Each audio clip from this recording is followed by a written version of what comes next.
बच्चों, 24 जुलाई यानी शनिवार के दिन आपका हिंदी का पीरियोडिक टेस्ट था। आइए अब हम इस पीरियोडिक टेस्ट पर चर्चा करते हैं, जिससे यदि आपकी कोई गलती हो गई है तो आपको उसका पता चल सके, या आपको किसी प्रश्न का उत्तर अगर नहीं समझ में आया तो वह भी आपको पता चल सके और आगे के लिए आप उस चीज़ के लिए गलती ना करें। प्रश्न 1 है नाम। इसमें आपको अपना पूरा नाम लिखना है। नाम चाहे आप हिंदी में लिखें चाहे इंग्लिश में लिखें, दोनों ही प्रकार से नाम एक्सेप्ट किया जाएगा, लेकिन ध्यान रहे कि आपने अपना पूरा नाम लिखना है। यदि आप सरनेम लिखते हैं तो साथ में आपने अपना सरनेम भी लिखना है। दूसरा प्रश्न है कक्षा, दूसरी अ या दूसरी बा। तो आपने इसमें कक्षा का सही चुनाव करना है कि आप दूसरी अ में पढ़ते हैं या दूसरी ब में पढ़ते हैं। प्रश्न 3 है हिंदी वर्णमाला में डैश स्वर होते हैं, यानी कि वर्णमाला है, वर्णमाला में हमारे स्वर भी होते हैं और व्यंजन भी होते हैं, लेकिन आपसे केवल स्वरों की संख्या पूछी गई है कि स्वर कितने होते हैं, 10, 11, 33 या 12। तो हिंदी वर्णमाला में 11 स्वर होते हैं। प्रश्न नंबर 4 है किस शब्द में द्वित्व व्यंजन का प्रयोग नहीं हुआ है। आपने प्रश्न को 2 या 3 बार अवश्य पढ़ना है। किस शब्द में द्वित्व व्यंजन का प्रयोग नहीं हुआ है। तो हमें शब्द दिए गए हैं स्वच्छ, गन्ना, बच्चा और अम्मा। सबसे पहले हमें पता होना चाहिए कि द्वित्व व्यंजन क्या होते हैं, तभी आप इस प्रश्न को हल कर पाएंगे। द्वित्व व्यंजन वे व्यंजन होते हैं जिसमें एक ही व्यंजन का प्रयोग 2 बार किया जाता है, पहला आधे रूप में और दूसरा पूरे रूप में, यानी कि एक ही व्यंजन का प्रयोग 2 बार। तो इसमें गन्ना, बच्चा, अम्मा शब्द में न, च और म व्यंजन का प्रयोग 2-2 बार हुआ है। केवल स्वच्छ शब्द ही ऐसा है जिसमें द्वित्व व्यंजन का प्रयोग नहीं हुआ है, क्योंकि स्वच्छ शब्द में संयुक्त व्यंजन का प्रयोग हुआ है। तो इसका सही उत्तर है स्वच्छ। अगला प्रश्न है किस शब्द में संयुक्त व्यंजन का प्रयोग हुआ है। गुब्बारा, अन्न, चक्की और त्रिशूल। जो गुब्बारा शब्द है आपका, अन्न, चक्की, इन तीनों में द्वित्व व्यंजन का प्रयोग हुआ है, क्योंकि इसमें एक ही वर्ण 2-2 बार प्रयोग हुआ है। केवल त्रिशूल शब्द ऐसा है जिसमें संयुक्त व्यंजन का प्रयोग हुआ है। हमारी वर्णमाला में हमारे पास 4 संयुक्त व्यंजन है, क्ष, त्र, ज्ञ और श्र। तो त्रिशूल शब्द में त्र संयुक्त व्यंजन का प्रयोग हुआ है, इसलिए सही उत्तर त्रिशूल शब्द है। अगला प्रश्न है अनुनासिक शब्द बताइए। अनुनासिक हमें पता होना चाहिए कि अनुनासिक क्या चीज़ है। अनुनासिक का अर्थ होता है चंद्र बिंदु, यानी कि जिस शब्द में चंद्र बिंदु की मात्रा का प्रयोग हुआ है। चंद्र बिंदु शब्द कहते ही आपको बिल्कुल समझ में आ जाएगा और आप देखकर बता सकते हैं कि किस शब्द में चंद्र बिंदु का प्रयोग हुआ है। लेकिन चंद्र बिंदु का एक दूसरा नाम अनुनासिक भी है, इसलिए हमें इन दोनों ही नामों को ध्यान में रखना चाहिए, तभी आप इस प्रश्न को हल कर पाएंगे। अंक, चंद्रमा, आँख और सुंदर। इसमें आँख शब्द में चंद्र बिंदु या अनुनासिक का प्रयोग हुआ है, तो सही उत्तर आँख शब्द है। किस शब्द में अनुस्वार का प्रयोग हुआ है। अनुस्वार यानी कि अंग मात्रा। बंदर, चांद, राजा या मंदिर। इसमें मंदिर शब्द में अंग मात्रा का प्रयोग हुआ है। बाकी तीनों शब्दों में अंग मात्रा या अनुस्वार का प्रयोग नहीं है। हमें ध्यान रखना है कि हम अंग मात्रा को अनुस्वार कहते हैं और चंद्र बिंदु को अनुनासिक भी कहते हैं। प्रश्न 8 है किस शब्द में र का प्रयोग नहीं हुआ है। रात, सर्प, कृष्ण और प्रेम। रात शब्द में रा साफ नज़र आ रहा है कि इसमें रा का प्रयोग हुआ है। सर्प शब्द में रा का रेफ प्रयोग है, प के ऊपर रा का प्रयोग किया गया है। प्रेम शब्द में भी रा का प्रयोग हुआ है, प्रेम शब्द में रा का पदेन प्रयोग है। लेकिन कृष्ण एक ऐसा शब्द है जिसमें र का प्रयोग नहीं हुआ है। अब जब हम कृष्ण शब्द का उच्चारण करते हैं तब क पर री की आवाज़ आती है, क्री। यानी कि इसमें र का प्रयोग नहीं हुआ बल्कि री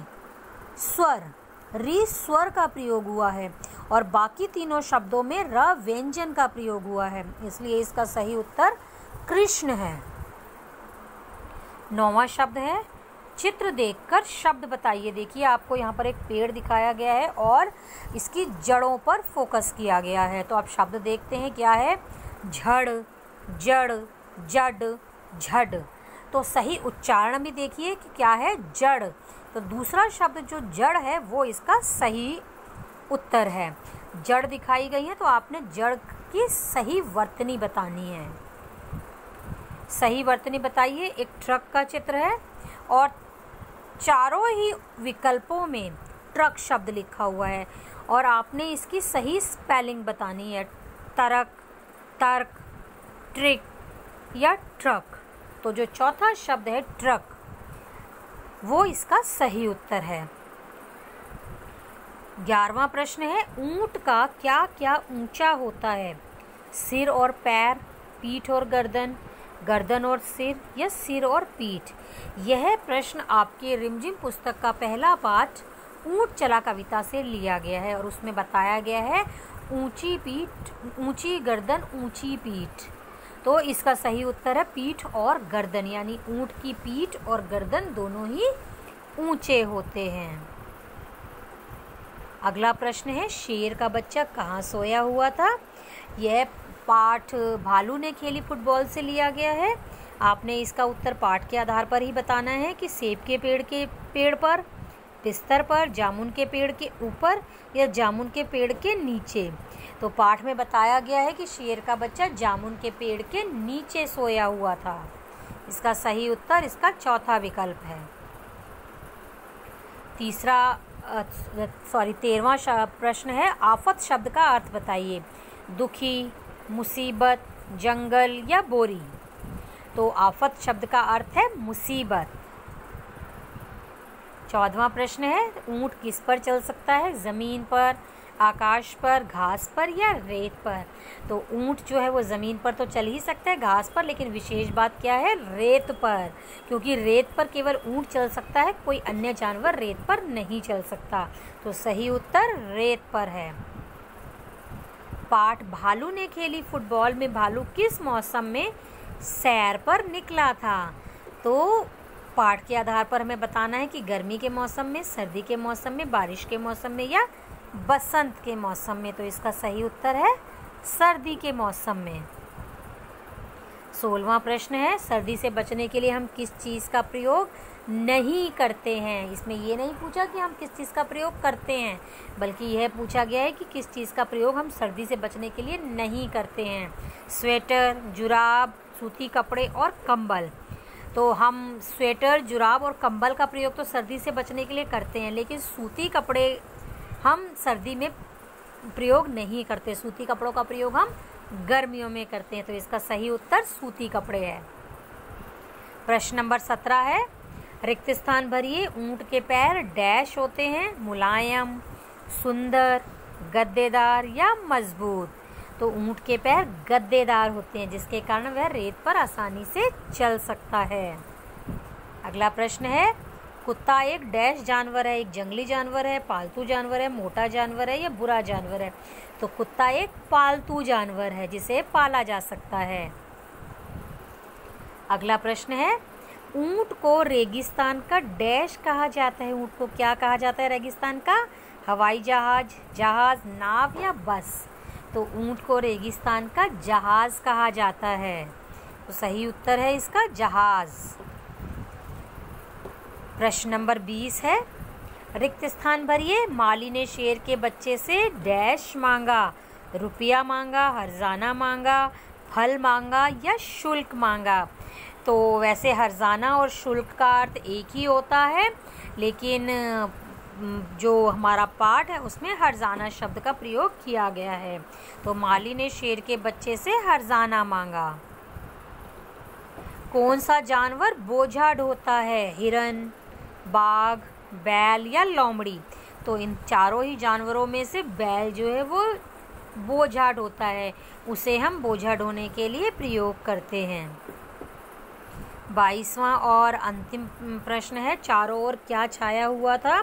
यह प्रश्न भी पाठ 2 भालू ने खेली फुटबॉल से लिया गया है कि चारों ओर क्या छाया हुआ था। धूल छाई हुई थी। जब भालू साहब सैर पर निकले थे तो धूल छाई हुई थी, उदासी छाई हुई थी, खुशी छाई हुई थी या कोहरा छाया हुआ था, क्योंकि उस पाठ में बताया गया है कि भालू साहब सर्दियों के मौसम में निकले थे और सर्दियों के मौसम में सुबह सुबह कोहरा छाया होता है। तो इसका सही उत्तर है कोहरा। आपने इस तरह से सभी प्रश्नों को हल करना था। उसको सबमिट करने से पहले एक बार दोबारा से रिवाइज अवश्य करना था और फिर इसके बाद सबसे नीचे सबमिट का ऑप्शन था जिसको क्लिक करके आपने इसे सबमिट करना था। तो बच्चों, आपने इस वीडियो को बहुत ध्यान से देखना है और समझना है, जिससे आपकी द्वारा की गई गलतियाँ दोबारा से दोहराई ना जाएं। बच्चों, आज आपके लिए कोई होमवर्क नहीं है। आपने केवल इस पीरियोडिक टेस्ट की चर्चा को ही ध्यानपूर्वक सुनना है।